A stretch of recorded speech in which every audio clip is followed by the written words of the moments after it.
Assalamualaikum warahmatullahi wabarakatuh. Yang terhormat Bapak Kepala SD Negeri Sadawi 02, yang saya hormati Bapak Ibu Guru beserta tenaga kependidikan SD Negeri Sadawi 02 beserta narasumber yang akan menyampaikan materi, yaitu Bapak Kusnandar yang berbahagia. Untuk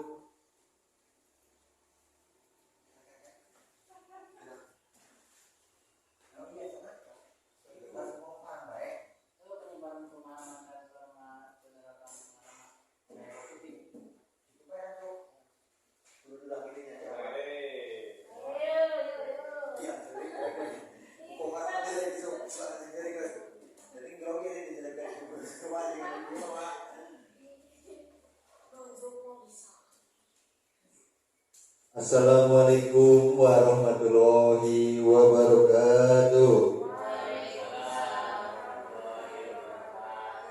Yang terhormat Bapak Kepala SD Negeri Sadawi 02, yang saya hormati Bapak Ibu Guru SD Negeri Sadawi 02 beserta narasumber Bapak Kusnandar yang saya hormati pula. Untuk kegiatan di pagi hari ini ada beberapa susunan acara yang perlu kami sampaikan. Yang pertama yaitu pembukaan, yang kedua adalah menyanyikan lagu Indonesia Raya, kemudian yang ketiga adalah penyampaian materi, yang keempat lain-lain, dan yang kelima penutup. Untuk mempersingkat waktu, marilah kita buka acara di pagi hari ini dengan membaca basmalah bersama-sama. Mari. Kemudian untuk acara yang kedua yaitu menyanyikan lagu Indonesia Raya. Dimohon untuk semua hadirin atau Bapak Ibu untuk berdiri menyanyikan lagu Indonesia Raya. Untuk dirijen dipersilakan untuk bersuci menempatkan tempatnya.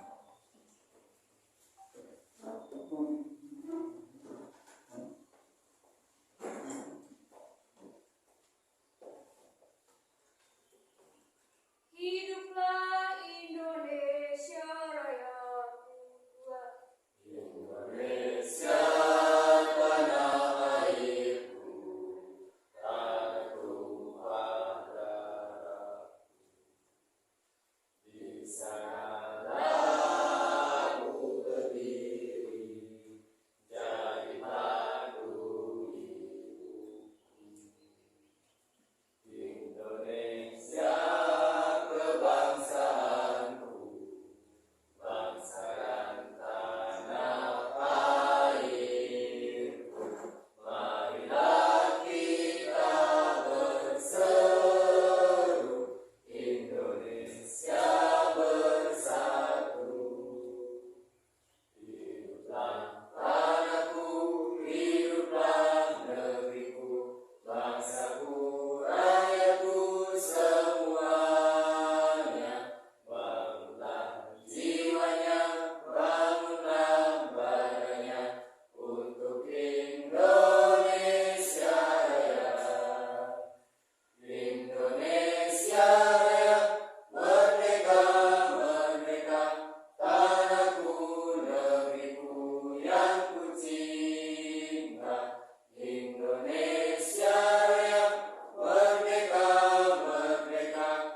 kasih kembali, kemudian hadirin dimohon duduk kembali. Kemudian untuk acara yang ketiga yaitu penyampaian materi tentang penyebaran pemahaman dan penerapan pengalaman budaya positif oleh Bapak Kusnandar. Waktu dan tempat kami persilahkan.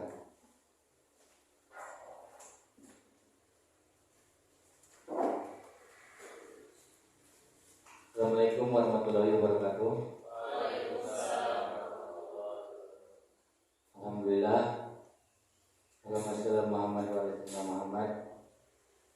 Terima kasih kepada Bapak dan Ibu yang sudah berkenan hadir untuk mendengarkan penyebaran pemahaman dan penerapan pengalaman budaya positif.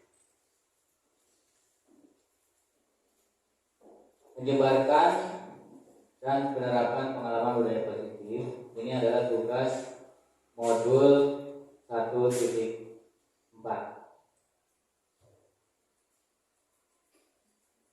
Untuk membuka supaya tidak terlalu grogi, saya akan membacakan sebuah pantun dulu. Badan kekar, umurnya tua. Bawa pedang, bukanlah petani. Apa kabar hadirin semua? Selamat datang di acara ini. Terima kasih. Nah, di sini sekarang kita cek otak kita dulu. Ini kira-kira gambar tentang apa? Ini terhadap tepak gambar. Ada angka 5, ada gambar orang berbuntut sama apa itu?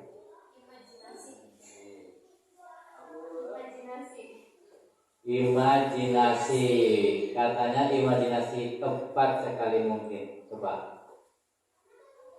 Nah, ternyata benar. Langsung benar. Terima kasih kepada Bu Ana yang telah menjawab dengan benar. Selanjutnya kita masuk ke inti budaya, konsep inti budaya positif. Yang pertama ada perubahan paradigma belajar.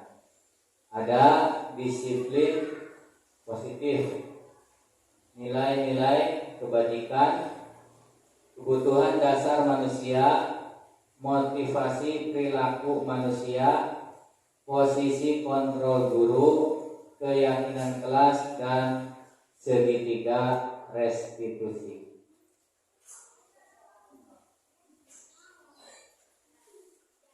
Yang dimaksud dengan pembelajaran paradigma baru, pembelajaran paradigma baru merupakan pembelajaran yang dirancang berdasarkan prinsip pembelajaran berdiferensiasi, sehingga peserta didik belajar sesuai kebutuhannya, berdasarkan tahap perkembangan sesuai dengan teori psikologi modern untuk mewujudkan profil belajar Pancasila. Profil belajar Pancasila. Yang pertama, beriman, bertakwa kepada Tuhan yang Maha Esa, dan berakhlak mulia. Sudahkah murid kita beriman, bertakwa kepada Tuhan yang Maha Esa? Yang kedua, mandiri. Murid kita diharapkan menjadi murid yang mandiri, bisa memecahkan masalah sendiri. Yang selanjutnya, bernalar kritis. Jadi bisa mencari solusi dari masalah yang mereka hadapi. Selanjutnya, kreatif. Kreatif dalam menyelesaikan berbagai hal. Lalu bergotong royong. Bergotong royong bisa diaplikasikan dengan pembelajaran secara berkelompok. Lalu ada kebinekaan global. Jadi diharapkan peserta didik kita bisa melek global, tidak hanya sebatas lokal. Ini seperti itu ya Dokter ya.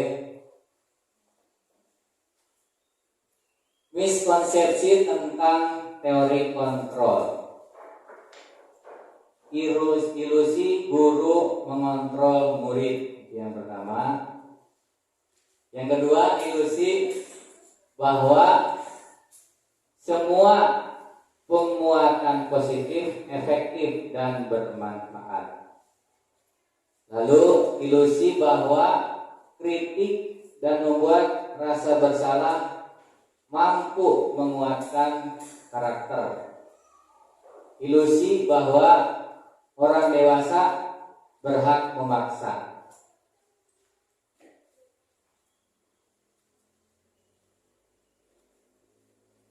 Perubahan paradigma stimulus respon teori kontrol atau teori pilihan. Siapa sesungguhnya yang memiliki kontrol? Stimulus respon.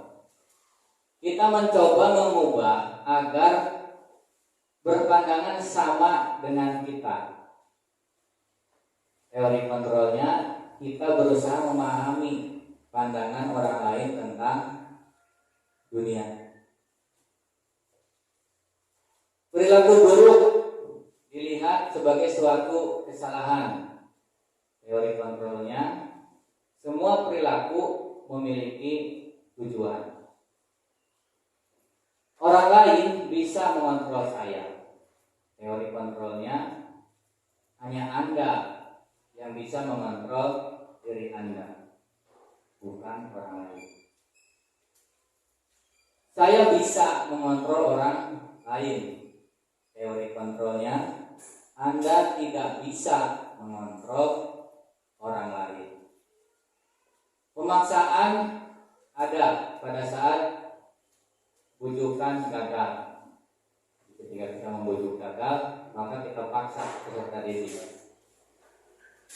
Teori kontrolnya, kolaborasi dan konsensus menciptakan pilihan baru.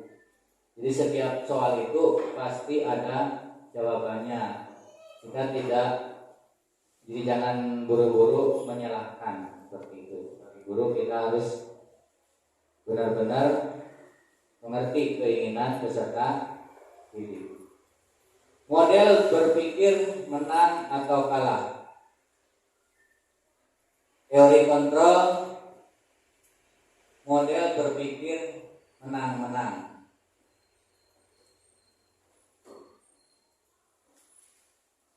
Disiplin positif, ini yang selanjutnya. Disiplin berasal dari bahasa Latin. Disiplina, itu teman-teman. Yang artinya belajar.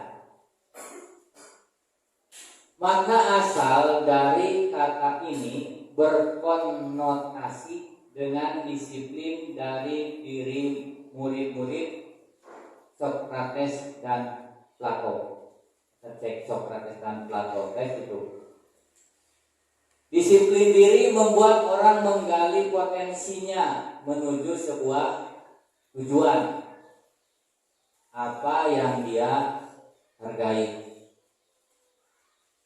Namun, dalam budaya kita, maka kata disiplin telah berubah menjadi suatu yang dilakukan seseorang pada orang lain untuk mendapatkan kepatuhan. Kecenderungan umum adalah menghubungkan kata disiplin dengan ketidaknyamanan, bukan dengan apa yang kita hargai atau pencapaian suatu tujuan mulia. Merdeka. Menurut Ki Hajar Dewantara, merdeka itu artinya tidak hanya terlepas dari perintah, akan tetapi juga cakap buat memerintah diri sendiri.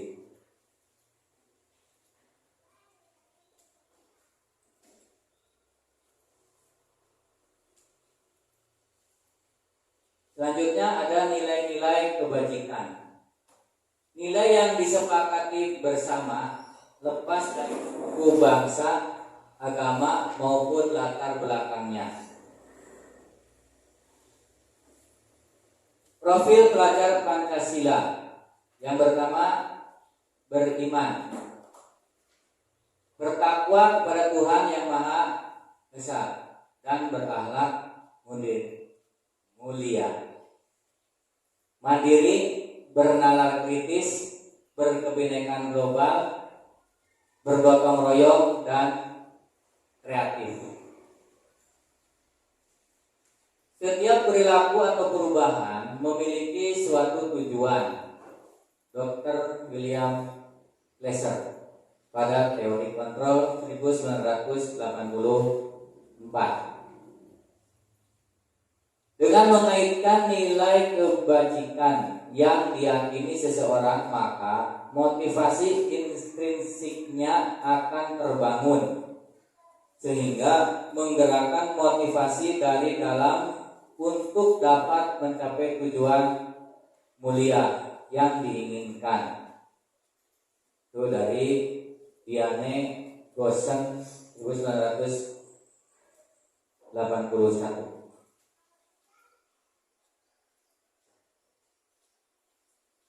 Kebutuhan dasar manusia. Yang pertama, bertahan hidup.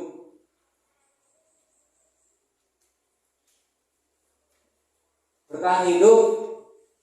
Yang kedua, kasih sayang dan rasa diterima. Yang ketiga, penguasaan, kebebasan, dan kesenangan.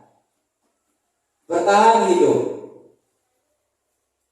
bisa dengan apa, beri? Makanan. Bertahan hidup bisa dengan makanan. Makanan apa saja makan. Yang kedua, apa Pak Koyo? Kasih sayang. Oh, bertahan hidup pakai kasih sayang. Nah, oke. Yang selanjutnya, pakaian, tempat tinggal, dan kesehatan. Sekarang yang sedang banyak kendala adalah di bidang kesehatan karena ada pandemi gandongan. Selanjutnya, kasih sayang dan rasa diterima. Rasa diterima berarti anak itu datang ke sekolahan seharusnya merasa diterima oleh kita. Jadi dari rumah itu mereka cita-citanya sangat bagus untuk belajar. Dipedulikan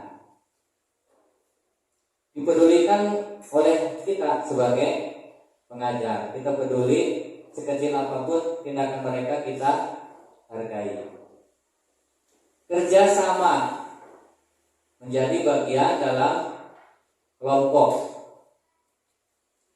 Jadi walaupun kita tidak boleh memilih-milih teman, tapi ketika belajar diusahakan anak berkelompok, dan kegiatan berikutnya berkelompok lagi dengan anak yang lain, supaya kasih sayang antara peserta didik di kelas itu merata, temannya tidak selalu sama.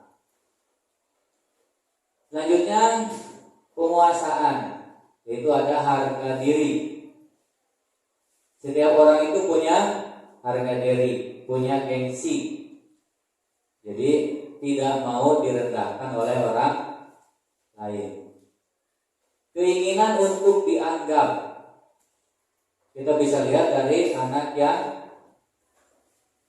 kalau kata kita, pecicilan, tapi mungkin itu aslinya adalah ingin dianggap, ya, ingin dianggap pemimpin, sehingga mencari perhatian dari gurunya, dari murid yang lain. Lalu ada berprestasi. Jadi setiap siswa itu memimpikan untuk berprestasi. Berarti kita sebagai guru berusaha untuk membuat mereka berprestasi. Jadi sekolah itu tidak hanya sekedar datang dan pulang. Lalu kebebasan, ada kebebasan yaitu mandiri. Kita beri kebebasan kepada kepada anak untuk mandiri dalam berbagai hal. Mencoba hal baru, mampu mengendalikan arah dirinya. Dibiarkan saja. Jadi misalnya ada anak punya pengetahuan, biasanya anak itu kan bukan sekedar gelas kosong. Jadi dari rumah itu bukan hanya sekedar kertas kosong, tapi ada banyak yang sudah memiliki berbagai kemampuan. Ketika mereka mencoba hal baru, kita lihat dulu, barangkali hasilnya sama dengan cara yang lain. Mampu mengendalikan arah dirinya. Jadi peserta didik diharapkan mampu mengendalikan diri mereka sendiri. Jadi dengan menyelesaikan masalahnya sendiri. Kita sebagai guru hanya sebatas fasilitator atau pembimbing saja. Selanjutnya bermain, humor, antusiasme, tertawa. Jadi ketika anak bermain, kita jangan langsung menyalahkannya, karena itu memang dunia mereka, apalagi kita di sekolah dasar. Humor, kadang ini yang suka mengganggu kita di kelas. Mereka bermaksud humor, tapi kita tidak maksud. Akhirnya kita marah. Jadi biarkan saja mereka humor, kita mengingatkannya nanti setelah selesai. Antusiasme, tertawa. Jadi ketika anak tertawa, selagi itu konteksnya tepat, kita biarkan mereka tertawa. Jadi kita ikut tertawa bagaimana ya? Lanjut.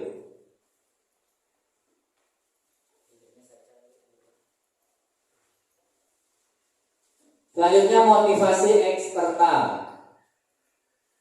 Untuk menghindari, yang pertama untuk menghindari ketidaknyamanan atau hukuman. Jadi kita tidak perlu menghukum atau menghindarinya. Selanjutnya untuk mendapatkan imbalan dari orang lain atau institusi. Ya, anak tidak terbiasa untuk meminta bantuan kepada atau imbalan dari orang lain. Lalu untuk menjadi orang yang mereka inginkan dan menghargai diri sendiri dengan nilai-nilai yang mereka percaya. Itu motivasi perilaku manusia. Perbedaan hukuman, konsekuensi, dan restitusi. Hukuman itu tidak terencana atau tiba-tiba. Biasanya kita menghukum anak itu berdasarkan kejadian saat itu, ya. Murid tidak tahu apa-apa yang akan terjadi. Itu hukuman. Jadi tahu-tahu dihukum, dan nanti seperti apa mereka juga tidak tahu. Sifatnya satu arah, seperti dari guru ke siswa. Berupa hukuman fisik atau psikis. Hukuman fisik mungkin ada pemukulan atau apa dari gurunya. Kalau psikis itu berarti kejiwaannya yang kita ganggu. Konsekuensi, terencana, disepakati sesuai dengan peraturan. Murid tetap dibuat tidak nyaman. Sikap guru selalu memonitor murid. Jadi konsekuensinya kalau tidak terencana seperti itu. Terus proses restitusinya, proses menciptakan kondisi bagi murid untuk memperbaiki kesalahan. Proses kolaboratif yang mengajarkan murid untuk mencari solusi sendiri.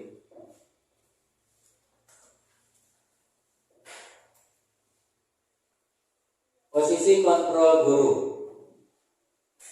Ada yang sebagai penghukum, ada yang membuat rasa bersalah, sebagai teman, sebagai pemantau, atau sebagai manajer.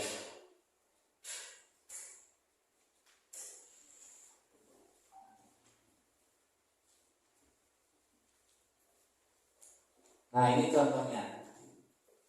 Ketika siswa tidak memakai atribut lengkap saat upacara, misalnya siswa tersebut kita suruh hormat pada bendera selama 1 jam. Itu pengalaman pribadi ketika sekolah dulu. Jadi itu maksudnya adalah ke menghukum. Ada juga bapak dan ibu guru itu bilang, berapa kali bapak harus memberitahu kamu? Kamu selalu saja mengecewakan bapak atau ibu. Itu berarti membuat rasa bersalah. Sebaiknya tidak kita lakukan. Ada juga yang memposisikan guru itu sebagai teman ketika ada siswa yang melakukan kesalahan.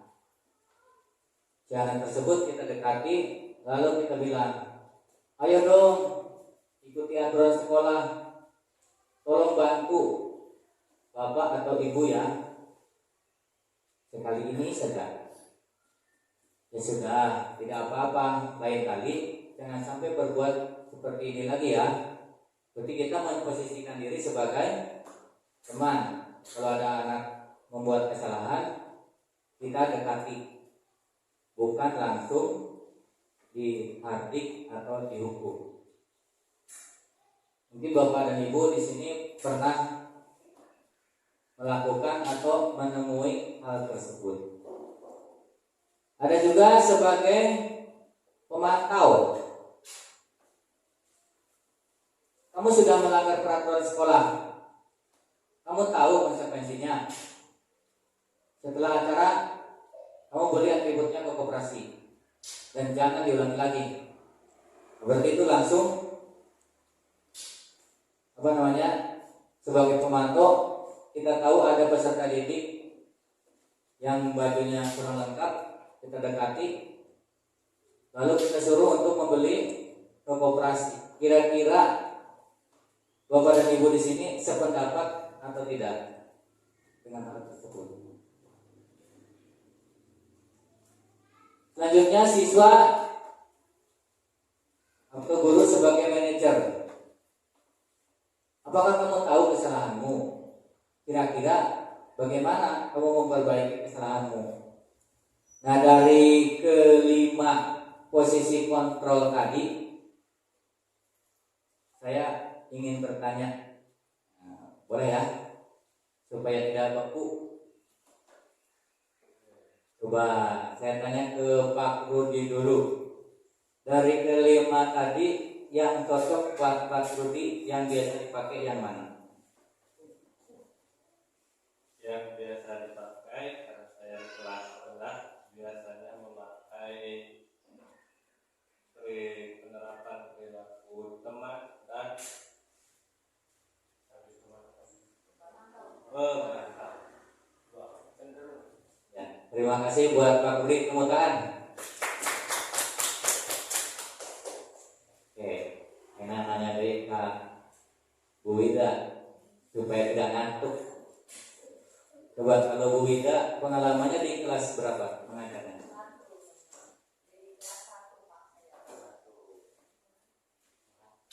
Di kelas 1. Pengalaman Ibu apa? Yang enak cocok dengan yang tadi?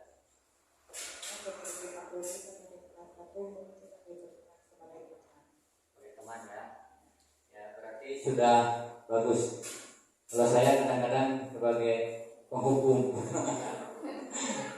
Jadi murid-murid tahu kalau saya datang pasti udah kabur duluan.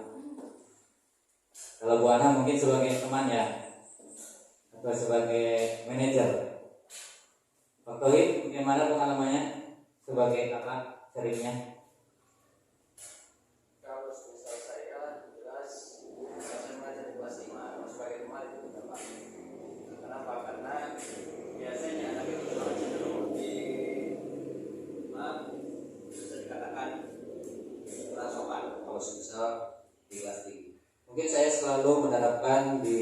pemantaunya. Jadi kalau semisal anak ada kesalahan ataupun ada kekurangan, kita sendiri yang memberikan solusi. Tapi memang dari kelima posisi kontrol guru ini yang paling baik itu adalah manajer. Nah, tetapi sulit kalau semisal kita ingin menerapkan sikap manajer. Kenapa? Karena memang harus menerapkan segitiga restitusi juga. Itu seperti itu. Jadi saya biasanya menerapkan sikap posisi kontrol sebagai pemantau. Seperti itu, Pak. Terima kasih. Terima kasih kepada Pak Rohim. Jadi sering memposisikan diri sebagai pemantau. Alasannya karena tadi kalau sebagai manajer itu biasanya di kelas SMA ya, biasanya seperti itu. Sekarang ada perwakilan dari kelas 4.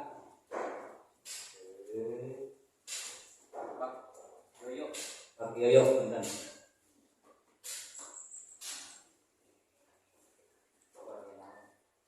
Saya memposisikan sebagai teman. Terima kasih karena Pak Yoyo juga di kelas setengah rendah, jadi memposisikan diri sebagai teman. Apapun yang kita lakukan, kita berharap yang terbaik untuk peserta didik kita. Semoga peserta didik kita menjadi anak-anak yang hebat. Posisi kontrol, apakah aku? Nah, ini ingat dengan yang tadi kita bahas. Coba kita sebagai apa? Saya kecewa sekali dengan kamu. Tadi masuknya kemana? Membuat rasa bersalah. Tepuk tangan buat Pak Toim. Hebat sekali ya. Selanjutnya, kamu tidak pernah benar melakukannya. Nah, ini apa? Masuknya kemana tadi? Masih sama ya, membuat rasa bersalah. Dan sebelum belajar CGP saya sering melakukannya. Semoga kedepannya tidak ya. Selanjutnya, ayolah lakukan demi Bapak atau demi Ibu. Itu masuknya kemana? Sebagai teman. Ini tadi kita sudah bertanya, kebanyakan di kelas rendah, tapi tidak apa-apa ya. Selanjutnya, posisi kontrol, apakah aku? Kamu tidak pernah mendapatkan nilai jika tidak mengerjakan tugas. Nah, itu masuknya apa? Pokoknya mau menang nilai, yuk teman mengerjakan. Rasa bersalah ya. Jadi murid itu dibiasakan rasa bersalah. Selanjutnya ada keyakinan kelas. Mengapa keyakinan kelas? Bukan peraturan kelas.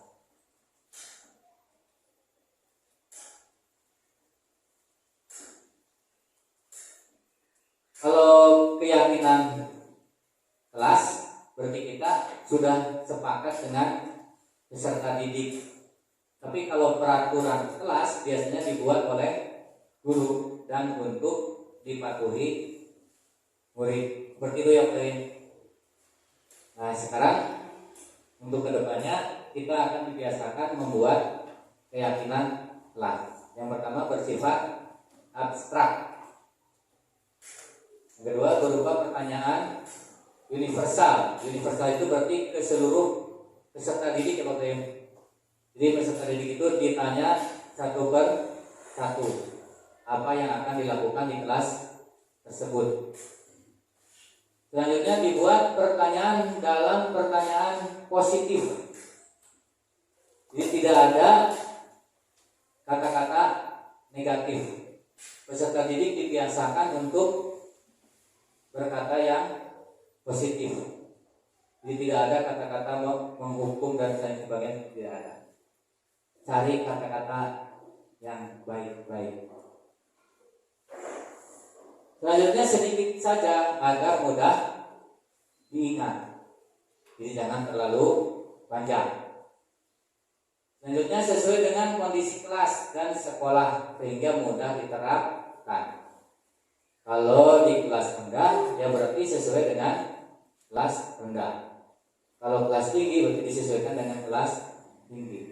Kalau dulu waktu zamannya saya sekolah, saya ingat jadi peraturan kelas itu dari kelas 1 sampai kelas 6 itu sama semua. Jadi guru tinggal membacakan lalu murid mematuhi. Nah, untuk sekarang kita diberi kebebasan tiap kelas untuk membuat keyakinannya sendiri. Jadi disesuaikan dengan karakter murid kita.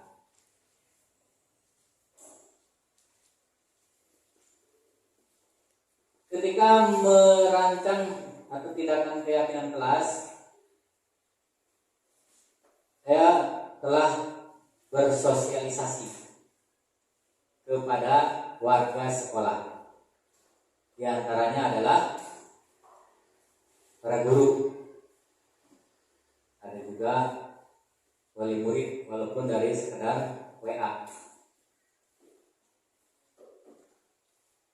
Menjelaskan kepada peserta didik tentang maksud dan tujuan kesepakatan kelas, memfasilitasi dalam pembuatan kesepakatan kelas. Jadi saya bersama murid-murid saya membuat kesepakatan bersama, dan mereka sangat antusias sekali ya.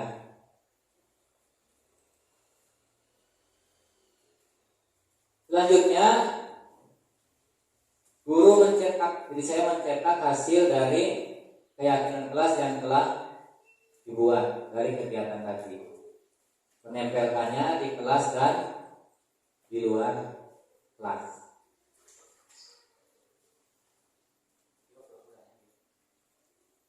Kesepakatan kelas SD Negeri Sadabumi 02. Yang pertama, kehadiran. Ini berdasarkan rapat di SD Negeri Sadabumi 02. Yang pertama, hadir tepat waktu dan tepat waktu untuk setiap sesi kelas. Kalau di kita kan ada guru lain, yaitu guru agama dan guru olahraga. Jadi walaupun itu bukan guru kelas, tapi peserta didik tetap harus patuh kepada mereka. Ketika jamnya berarti mereka harus datang tepat waktu. Selanjutnya ada partisipasi aktif dalam setiap kegiatan pembelajaran. Nah itu tadi. Jadi jangan karena pembelajaran agama muridnya tidak berangkat, setiap olahraga muridnya tidak berangkat, tidak seperti itu ya. Jadi apapun pelajarannya peserta didik tetap berangkat. Membawa ponsel itu boleh asal seizin dari guru untuk kepentingan belajar, bukan untuk bermain. Selanjutnya komunikasi, bersikap sopan dan santun dalam setiap kegiatan pembelajaran. Lalu menghargai dan menghormati, menghindari lelucon berlebihan atau mengarahkan ke perundungan, dan menghormati sesama teman dan guru. Jadi kita tidak boleh yang ada unsurnya itu perundungan. Kalau ada hal seperti itu, kita sebagai pendidik harus segera mengingatkan peserta didik. Selanjutnya, kebersihan, membuang sampah membuang sampah pada tempat sampah. Itu dari kesepakatan kelas SD Negeri Sadabumi 02. Nah, dari bersumber dari keyakinan kelas yang di sekolah. Nah, kelas 3 juga terdapat kesepakatan sendiri. Yang pertama adalah hadir tepat waktu di kelas. Ini tidak hanya berlaku kepada siswanya saja, tapi juga gurunya. Selanjutnya partisipasi. aktif dalam kegiatan belajar di kelas. Di siswa itu aktif, ya, dan gurunya juga sangat aktif. Membawa ponsel untuk kegiatan belajar. Ini pernah dilakukan ketika belajar literasi. Jadi peserta didik itu belajar namanya aplikasi Plotagon untuk percakapan. Selanjutnya komunikasi, saling bersikap sopan santun di kelas. Lalu menghargai dan menghormati, saling menghargai dan menghormati sesama teman di sekolah. Tidak ada perundungan. Alhamdulillah beberapa bulan ini atau akhir tahun ini tidak ada perundungan ya, sudah tidak ada lagi. Mudah-mudahan tahun depan akan lebih baik lagi. Kebersihan, menjaga kebersihan kelas dan sekolah. Jadi walaupun kami warga kelas 3, tapi kami juga merasa bertanggung jawab untuk kebersihan sekolah kita tercinta.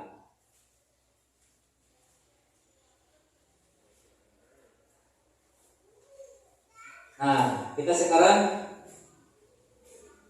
sudah sampai ke refleksi.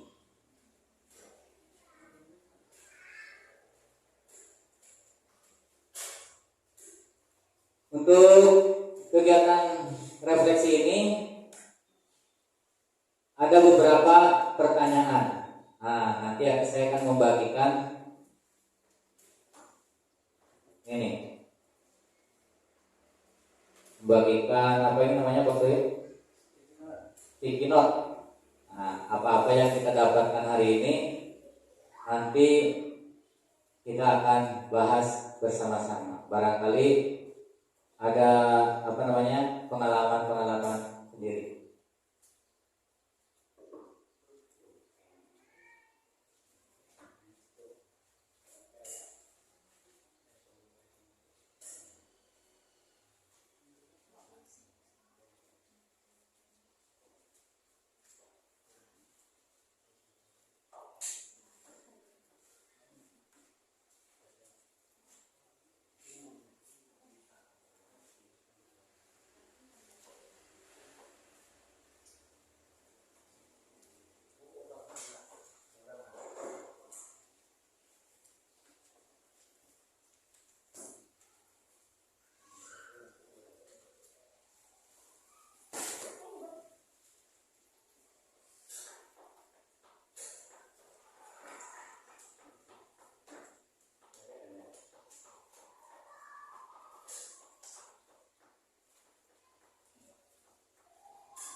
laksanakan.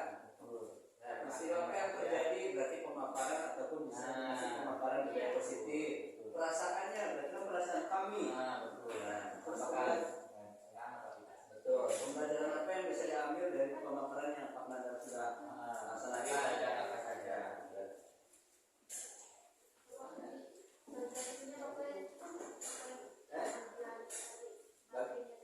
Bagian materi. Oke. Ini. Nah, itu nomor 1. Diseminasi penyebaran pemahaman budaya positif.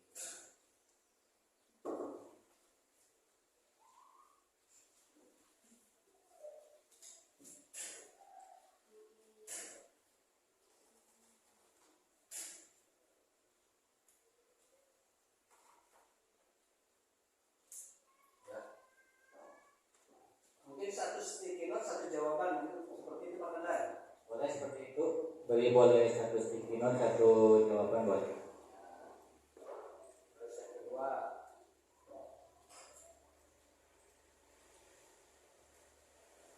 perasaan apa yang muncul? Perasaan Bapak Ibu tadi ketika saya memaparkan seperti apa? Apakah itu senang atau menyedihkan atau menyebalkan? Mudah-mudahan tidak ada yang kecewa dengan saya.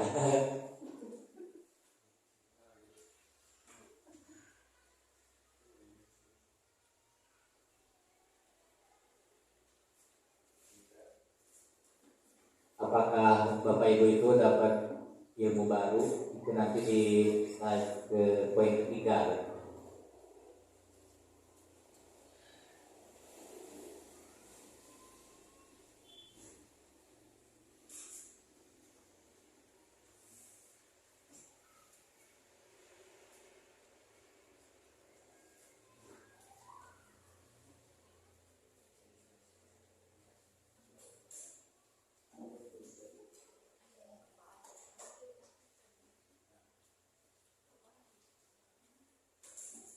Monggo bagi yang sudah dapat satu jawaban, yang jawaban yang pertama boleh dimaju ke depan. Apa yang terjadi?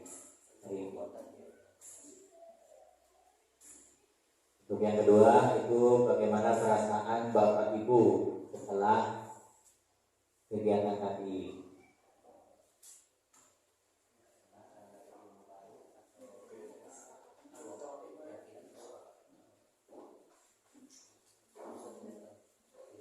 Untuk yang ketiga, pembelajaran apa yang bisa diambil? Yang tadi kita telah belajar berbagai hal, mungkin ada yang menurut Bapak Ibu bermanfaat.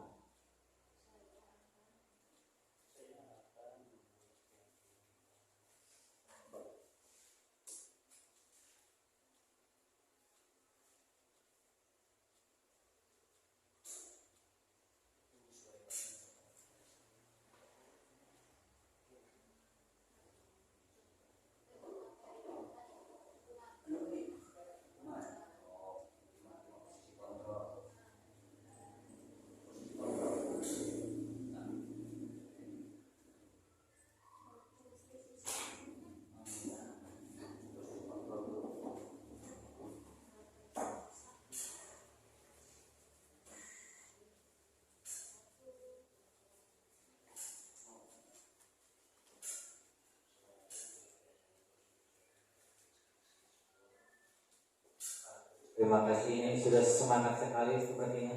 Banyak hal yang ditulis.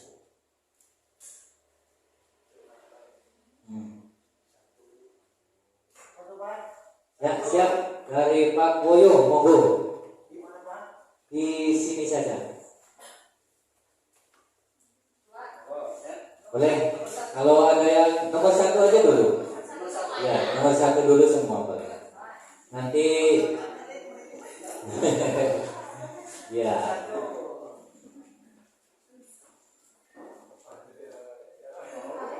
Tidak diberi nama boleh, tidak juga tidak apa-apa. Atau mungkin semuanya sudah tadi kan boleh Pak Mandar. Boleh, nggak apa-apa. Sesuai dengan nomornya boleh.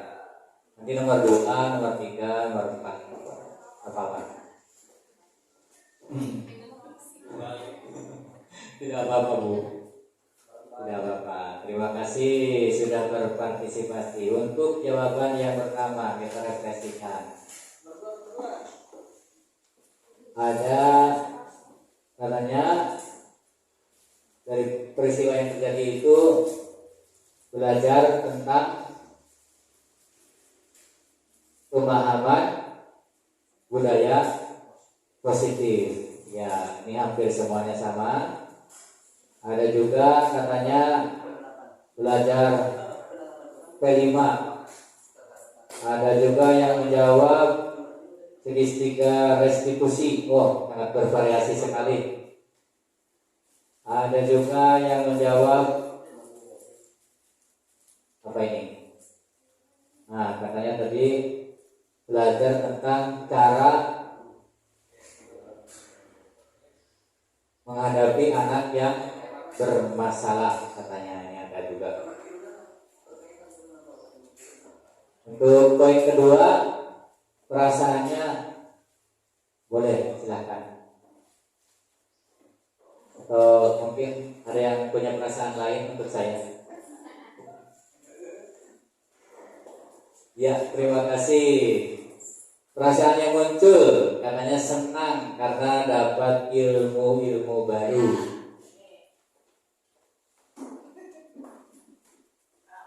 Oke, ada yang bangga karena menambah pemahaman dari Pak Kusnagar. Ada lagi merasa terbantu. Mungkin ada yang dulu di kelasnya masih menghukum, ternyata sekarang ada solusi lain, ya. Anak itu tidak harus dihukum ternyata. Bisa juga diposisikan sebagai teman. Oke, bagus sekali. Selanjutnya poin ketiga, pelajaran apa yang bisa diambil? Nah, silakan.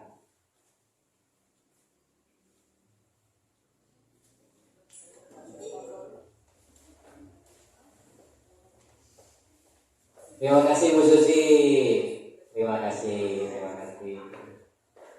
Oke, dari Bu Susi katanya mendapat ilmu baru tentang pembuatan keyakinan kelas. Nah, seperti itu ya. Jadi bukan peraturan kelas lagi untuk zaman sekarang. Namanya keyakinan kelas. Pinter, ternyata masuk Eko. Pembelajaran yang dapat diambil adalah sekarang saya dapat mengetahui bagaimana menyikapi ketika ada permasalahan di kelas. Tepuk tangan buat Bu Susi dan Bu Ana. Hebat ya. Dan Bu Komar juga. Silakan Bu Komar untuk nomor berapa itu? Selanjutnya untuk penerapan ke depannya. Nah, bagi cita-cita Bapak Ibu setelah pemaparan dari saya tadi, silakan boleh ditunjukkan ke depannya akan berbuat seperti apa. Silakan Pak Woyo untuk jawaban nomor 4 atau Pak Rudi boleh. Boleh, saya ambil sendiri nggak apa-apa ya. Yang penting kita senang, karena tadi perasaannya sudah senang. Saya juga senang. Penerapan kedepannya. Nah, kebetulan kita menghadapi tahun ajaran baru. Semoga saja ini bermanfaat ya. Kata Bu Wida, Bu Susi ya. Katanya untuk tahun depan saya akan membuat keyakinan kelas bersama siswa-siswi saya. Wih, hebat sekali. Hebat. Ya. Terus untuk Bu Komar, karena tidak punya kelas, jadi kelasnya banyak. Ini siapa ini? Yang benar yang mana? Dia akan memposisikan diri sebagai teman dan pemantau ketika ada permasalahan di kelas. Berarti semuanya memahami ya. Alhamdulillah. Ada pantun lagi ternyata untuk menutup kegiatan kita kali ini. Biru laut seperti kolam, ikan paus pandai menyelam.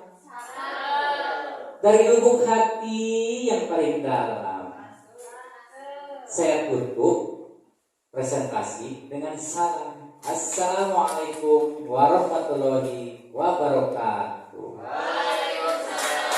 Terima kasih semuanya. Semoga jadi amal ibadah. Dan saya kembalikan ke moderator. Terima kasih kepada Bapak Kusnandar yang telah memaparkan materi yang berkaitan tentang budaya positif di SD Negeri 1 yang sangat luar biasa dan sangat bermanfaat bagi kami Bapak. Nah, sekali lagi berikan tepuk tangan buat Bapak Kusnandar. Oke, baik. Untuk mempersingkat waktu, tibalah di acara keempat yaitu lain-lain. Nah, pada acara ini akan dilaksanakan yaitu tanya jawab. Dipersilakan kepada Bapak Ibu yang masih kurang paham tentang materi yang tadi Bapak Kusnandar sampaikan untuk bertanya langsung kepada beliau Bapak Kusnandar. Monggo. Jika ada yang mau bertanya, monggo. Pertanyaan boleh, tanggapan juga boleh. Ya, baik. Pertanyaan boleh, tanggapan juga boleh. Kalau tanggapan boleh, pertanyaan boleh. Monggo, Oh, Pak Koim, monggo. Pak Kohim. Menanggapi kan? Sambil duduk ya Pak Nanda. Ya, sebelumnya Assalamualaikum warahmatullahi wabarakatuh. Ya, mungkin dari dari saya itu saya hanya memberikan tanggapan, bukan tanggapan juga sih, namanya penguatan mungkin Pak Nanda. Saya memang setuju untuk penyebaran pemahaman budaya positif ini. Kenapa? Karena kita ini harus menyesuaikan perkembangan. Kita harus menyesuaikan kodrat anak. Kodrat anak kan mungkin di modul pertama sudah, yaitu ada kodrat alam dan juga kodrat zaman. Jadi saya sangat setuju kita di dalam melakukan pembelajaran harus menyesuaikan kebutuhan dan juga karakteristik dari anak. Dan budaya positif di sini ini sangat-sangat sekali kita butuhkan. Kenapa? Karena kita sebagai pendidik, kita sebagai guru harus melakukan ataupun harus intinya kita harus memberikan pelayanan yang terbaik kepada peserta didik kita ataupun kepada murid kita. Apabila murid kita merasa kecewa, kita itu harus bagaimana? Nah, di sini kita harus memiliki sikap-sikap posisi kontrol yang tadi Pak Nandar sudah paparkan. Jadi intinya semua pemaparan budaya positif yang telah Pak Nandar diseminasikan, saya mewakili teman-teman sangat setuju sekali. Terima kasih. Jadi kami semua menambah ilmu baru dan pasti akan kami terapkan untuk kedepannya. Terima kasih. Assalamualaikum warahmatullahi wabarakatuh. Oke, terima kasih kepada Bapak Kohim yang telah memberikan penguatan. Sekali lagi kami menekankan dari guru-guru bahwa acara ini sangatlah bermanfaat bagi kami Bapak, karena kami akan terapkan besok di tahun ajaran baru. Alhamdulillah sebuah rangkaian acara telah dilaksanakan, tibalah pada acara yang terakhir yaitu penutup. Marilah kita tutup acara ini dengan bacaan hamdalah bersama-sama. Mari. Kami selaku pembawa acara mengucapkan terima kasih dan mohon maaf yang sebesar-besarnya jika ada salah-salah kata. Kami akhiri billahi taufiq wal hidayah. Assalamualaikum warahmatullahi wabarakatuh.